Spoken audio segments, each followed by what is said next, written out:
ಇಲ್ಲಿ ಗೃಹಲಕ್ಷ್ಮಿ ಯೋಜನೆಯ 9ನೇ ಕಂತಿನ ಹಣದಲ್ಲಿ ಒಂದು ಹೊಸ ಬದಲಾವಣೆ ಮಾಡಿದ್ದಾರೆ ಸರ್ಕಾರದವರು. ಅದನ್ನು ನಿಮಗೆ ವಿತ್ ಪ್ರೂಫ್ ಸಮೇತನೇ ತಿಳಿಸ್ಕೊಡ್ತೀನಿ ಈ ಒಂದು ವಿಡಿಯೋದಲ್ಲಿ. ಡೆಫಿನೆಟ್ಲಿ ಆ ಒಂದು ಅಪ್ಡೇಟ್ ಕೇಳಾದ್ಮೇಲೆ ನಿಮ್ಗೆಲ್ಲರಿಗೂ ಕೂಡ ಒಂದು ಖುಷಿ ನೀಡುವಂಥ ಒಂದು ಬದಲಾವಣೆ ಮಾಡಿದ್ದಾರೆ. ಅದ್ರ ಬಗ್ಗೆ ಏನು ಲೇಟೆಸ್ಟಾಗಿ ಅಪ್ಡೇಟ್ ಇದೆ ಅದ್ರ ಬಗ್ಗೆ ಈ ಒಂದು ವಿಡಿಯೋದಲ್ಲಿ ನೋಡೋಣ. ಅದಕ್ಕಿಂತ ಮುಂಚೆ ಯಾರು ಚಾನಲ್ ಸಬ್ಸ್ಕ್ರೈಬ್ ಮಾಡ್ಕೊಂಡಿರಲ್ಲ ಪ್ರತಿಯೊಬ್ಬರು ಕೂಡ ಕೆಳಗಡೆ ಸಬ್ಸ್ಕ್ರೈಬ್ ಬಟನ್ನ ಕ್ಲಿಕ್ ಮಾಡಿ ಸಬ್ಸ್ಕ್ರೈಬ್ ಮಾಡ್ಕೊಳ್ಳಿ. ಹಾಗೆ ವಿಡಿಯೋ ಕೂಡ ಒಂದು ಲೈಕ್ ಕೊಡಿ. ಯಾಕೆ ನೀವು ಕೂಡ ಒಂದೇ ಒಂದು ಲೈಕ್ ಒಂದು ಸಬ್ಸ್ಕ್ರೈಬಿಂದ ನಿಮ್ಗೆ ಇದೇ ರೀತಿ ಗೃಹಲಕ್ಷ್ಮಿ ಯೋಜನೆ ಬಗ್ಗೆ ಒಂದು ಅಪ್ಡೇಟ್ಸ್ನ ನೀಡ್ತಾ ಇರ್ಬೋದಾಗಿರುತ್ತೆ. ಇಲ್ಲಿ ನೀವು ಗೃಹಲಕ್ಷ್ಮಿ ಯೋಜನೆ ಅಡಿ ಪ್ರತಿ ತಿಂಗಳು ಕೂಡ 2,000 ರೂಪಾಯಿನ ಪಡ್ಕೋತಾ ಇದ್ದೀರಾ. ಇದುವರೆಗೂ ಕೂಡ ಆಗಲೇ ನೀವು ಸಾಕಷ್ಟು ಜನ 8ನೇ ಕಂತಿನ ಹಣ ಪಡ್ಕೊಂಡಿದೆ. ನೀವೆಲ್ಲರೂ ಕೂಡ 9ನೇ ಕಂತಿನ ಹಣ ಯಾವಾಗ ಬರುತ್ತೆ ಅಂತ ವೆಯ್ಟ್ ಮಾಡ್ತಿದ್ರಿ. ಮತ್ತು ಇನ್ನೂ ಒಂದಷ್ಟು ಜನ ಹೇಳ್ತಾ ಇದ್ದೀರಾ ನಮಗೆ ಒಂದು ಕಂತಿನ ಹಣನೂ ಕೂಡ ಬಂದಿಲ್ಲ ಅಂತ. ಇದ್ರ ಬಗ್ಗೆ ನಾನು ಸಾಕಷ್ಟು ವಿಡಿಯೋದಲ್ಲಿ ಆಗಲೇ ಒಂದು ಕ್ಲಾರಿಫಿಕೇಶನ್ ಕೊಟ್ಟಿದ್ದೀನಿ. ಒಂದು ಕಂತಿನ ಹಣ ಬಂದಿಲ್ಲ ಅಂದರೆ ನಿಮ್ಮ ಅಕೌಂಟಲ್ಲಿ ಏನೋ ಒಂದು ಪ್ರಾಬ್ಲಮ್ ಇರುತ್ತೆ, ಅದನ್ನು ನೀವು ಫಿಕ್ಸ್ ಮಾಡಬೇಕು, ಆವಾಗ ಮಾತ್ರ ನಿಮ್ಗೆ ಹಣ ಬರೋದು. ಮತ್ತು ಇಲ್ಲಿ ಗೃಹಲಕ್ಷ್ಮಿ ಯೋಜನೆ ನಿಮ್ಗೆ ಏನಾದರೂ ಒಂದು 5 ಕಂತು 6 ಕಂತು ಬಂದಿದೆ, 7 8 ಬಂದಿಲ್ಲ ಅಂದರೆ ಏನು ತಲೆ ಕೆಡಿಸ್ಕೊಬಿಡಿ. ಸರ್ಕಾರದ ಹತ್ರ ಡಾಟಾ ಇರುತ್ತೆ, ಅವರು ಆ್ಯಡ್ ಮಾಡಿ ನಿಮ್ಗೆ ಹಾಕೊಡ್ತಾರೆ. ಅದ್ರ ಬಗ್ಗೆ ಏನು ಕೂಡ ವರಿಬೇಡ. ಇಲ್ಲಿ 9ನೇ ಕಂತಿನ ಹಣದಲ್ಲಿ ಒಂದು ಬದಲಾವಣೆ ಸರ್ಕಾರದಿಂದ ಮಾಡಿದ್ರೆ ಅದರೊಂದು ನಿಮಗೆ ತುಂಬಾ ಖುಷಿ ನೀಡುವಂಥ ಬದಲಾವಣೆ ಸರ್ಕಾರದಿಂದ ಮಾಡಿರೋದು.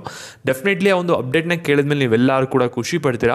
ಇವಾಗ ವಿಡಿಯೋನಂತೂ ಯಾರು ಕೂಡ ಸ್ಕಿಪ್ ಮಾಡೋಕೆ ಹೋಗ್ಬಿಡಿ, ಕೊನೆವರೆಗೂ ಕೂಡ ನೋಡಿ, ಎಲ್ಲ ವಿಷಯನೂ ಕೂಡ ಡೀಟೇಲ್ ಆಗಿ ತಿಳ್ಕೊತೀರಾ. ಅದಕ್ಕಿಂತ ಮುಂಚೆ ವಿಡಿಯೋಗೊಂದು ಲೈಕ್ ಕೊಟ್ಟಿಲ್ಲ ಅಂದರೆ ವಿಡಿಯೋಗೊಂದು ಲೈಕ್ ಕೊಟ್ಬಿಡಿ. ಇಲ್ಲಿ ನೋಡಿ, ಗೃಹಲಕ್ಷ್ಮಿ ಯೋಜನೆದು ಆಗಲೇ ಸಾಕಷ್ಟು ಜನ 8ನೇ ಕಂತಿನ ಹಣ ರಿಸೀವ್ ಮಾಡ್ಕೊಂಡಿದ್ದಾರೆ.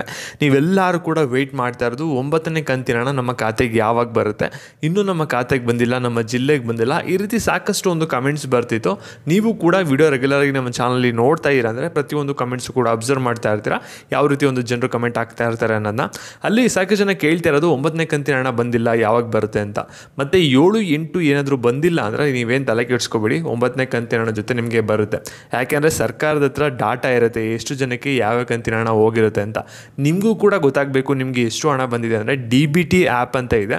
ಆ ಒಂದು ಆ್ಯಪ್ನ ಡೌನ್ಲೋಡ್ ಮಾಡಿಕೊಂಡ್ರೆ ನಿಮಗೆ ಗೃಹಲಕ್ಷ್ಮಿ ಯೋಜನೆದು ಹಣ ಎಷ್ಟು ಬರ್ತಿದೆ ಎಷ್ಟು ಬರ್ತಾ ಇಲ್ಲ ಎಲ್ಲ ಕೂಡ ನಿಮಗೆ ಅಲ್ಲಿ ಡೀಟೇಲ್ಸ್ ಸಿಗುತ್ತೆ. ನಿಮ್ಮ ಆಧಾರ್ ಕಾರ್ಡ್ ನಂಬರ್ ಡೀಟೇಲ್ಸ್ ಹಾಕಿ ಲಾಗಿನ್ ಆದರೆ ಸಾಕು.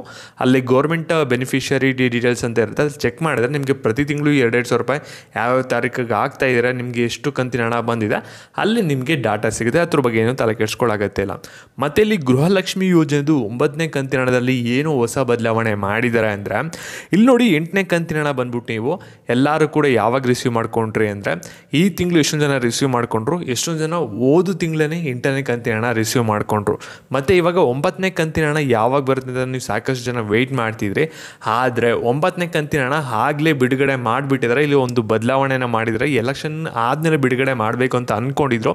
ಇವಾಗ ಎಲೆಕ್ಷನ್ಗಿಂತ ಮುಂಚೆನೇ 9ನೇ ಕಂತಿನ ಹಣ ಬಿಡುಗಡೆ ಆಗಿದೆ. ಪ್ರೂಫ್ ನಿಮ್ಮ ಕಣ್ಮುಂದೆ ಸ್ಕ್ರೀನ್ಶಾಟ್ಗಳನ್ನ ನೀವು ನೋಡ್ಬೋದು. ಹಾಗಾದರೆ ನಿಮಗೆ ಕಾಮನ್ ಆಗಿ ಒಂದು ಪ್ರಶ್ನೆ ಬರುತ್ತೆ, ನಮಗೇನಕ್ಕೆ 9ನೇ ಕಂತಿನ ಹಣ ಬಂದಿಲ್ಲ, ಹಾಗಾದರೆ ಬಿಡುಗಡೆ ಆಗಿದೆ ಅಂತ ಹೇಳ್ತಾ ಇರಲ್ಲ ಅಂತ. ಇಲ್ಲಿ 100% ಬಿಡುಗಡೆ ಆಗಿರೋದು ಕನ್ಫರ್ಮು. ಇಲ್ಲಿ ಚೇಂಜಸ್ ಮಾಡಿ ಎಲೆಕ್ಷನ್ಗಿಂತ ಮುಂಚೆನೇ ಬಿಡುಗಡೆ ಮಾಡಿದರೆ ನಿಮ್ಗೇನಾದರೂ ಬಂದಿಲ್ಲ ಅಂದರೆ ಏನಾಗುತ್ತೆ ಅಂದರೆ ಈ ತಿಂಗಳು ಕೊನೆಯಷ್ಟು ಬರುತ್ತೆ. ವೆಯ್ಟ್ ಮಾಡಿ. ಹಾಗೆ ಈ ಒಂದು ವಿಡಿಯೋನ ಎಲ್ಲರೂ ಕೂಡ ಶೇರ್ ಮಾಡಿ. ಧನ್ಯವಾದಗಳು.